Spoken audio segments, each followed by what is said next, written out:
Hallelujah. सबको जय मसीह की। आज का वचन है पवित्र बाइबल से यूहन्ना रचित सुसमाचार अध्याय 3 उसका 16 नंबर पंक्ति से, जिसमें कुछ इस प्रकार से है। क्योंकि परमेश्वर ने जगत से ऐसा प्रेम रखा कि उसने अपना इकलौता पुत्र दे दिया, ताकि जो कोई उस पर विश्वास करे वह नष्ट ना हो परंतु अनंत जीवन पाए। परमेश्वर ने अपने पुत्र को जगत में इसलिए नहीं भेजा कि जगत पर दंड की आज्ञा दे, परंतु इसलिए कि जगत उसके द्वारा उद्धार पाए।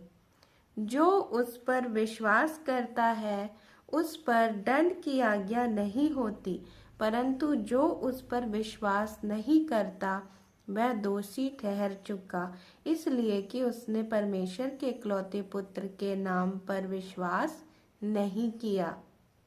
और दंड की आज्ञा का कारण यह है कि ज्योति जगत में आई है और मनुष्यों ने अंधकार को ज्योति से अधिक प्रिय जाना, क्योंकि उनके काम बुरे थे। क्योंकि जो कोई बुराई करता है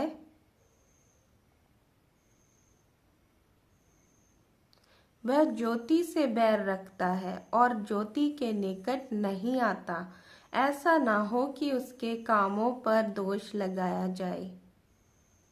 परंतु जो सत्य पर चलता है वह ज्योति के निकट आता है, ताकि उसके काम प्रगट हो कि वह परमेश्वर की ओर से किए गए हैं।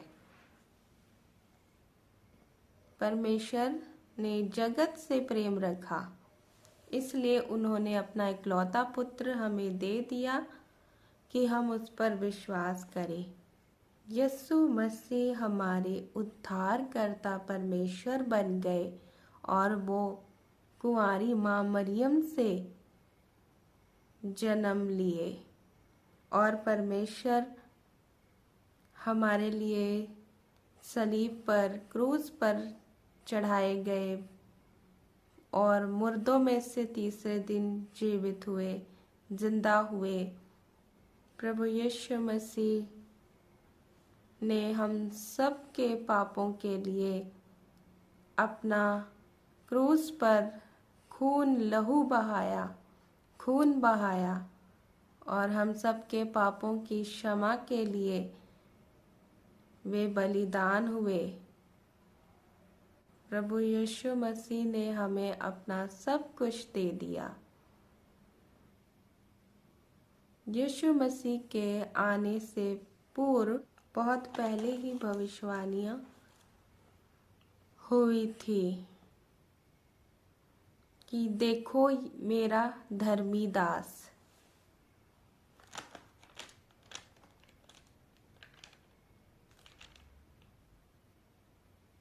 प्रभु यीशु मसीह ही धर्मी थे जो मनुष्य बनकर इस धरती पर आए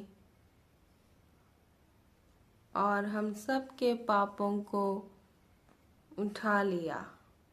कोई भी धर्मी नहीं है सिवाय यीशु मसीह के, यीशु के। तो यह परमेश्वर की इच्छा थी कि वह अपने इकलौते पुत्र को इस जगत में भेजे। जी हाँ, परमेश्वर ने जगत से ऐसा प्रेम रखा कि उसने अपना इकलौता पुत्र दे दिया, ताकि जो कोई उस पर विश्वास करे वह नाश ना हो परंतु अनंत काल का जीवन पाए। परमेश्वर ने पूरे जगत से प्रेम रखा। परमेश्वर ने पूरे जगत से प्रेम किया, इसलिए परमेश्वर हम सबका परमेश्वर है। परमेश्वर महान है, जीवित है, अनुग्रहकारी है, दयालु है।